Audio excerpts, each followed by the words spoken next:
I would just settle with the simple fact that resources are limited, and if I eat an apple, you cannot eat it afterwards, and vice versa, right? So therefore, we should probably kind of determine, in order to behave in a civilized manner, we should like set the boundaries. Who can eat this apple, right? And that's what the property is. That's what the property rights are. It's like their precondition is the fact of the limited resources, and their consequence is the necessity of determining who is going to be, reaping the harvest of these resources, so to speak. So if this apple belongs to me, I can eat it. If it belongs to you, you can eat it. Or you can, trade it, or you can give it to me as a gift, or whatever, But this is the foundation of property rights, in my opinion, at least. Or, well, the same thing applies to anything, really. But let's think about, like, an apple is a physical object, right? It's a really tangible thing. You can, and it's really limited. But let's think about the intellectual property. Is it limited?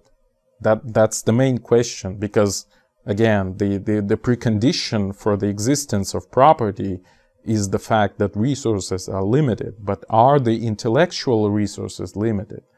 That's a good question. And I believe they're not. And in fact, like, if you, like, take any example of what is currently considered to be an intellectual property, like a piece of art, like, a piece of music, like a song, or a painting, or an idea, or a shape, like geometric shape, or an invention, like super new engine, or whatever.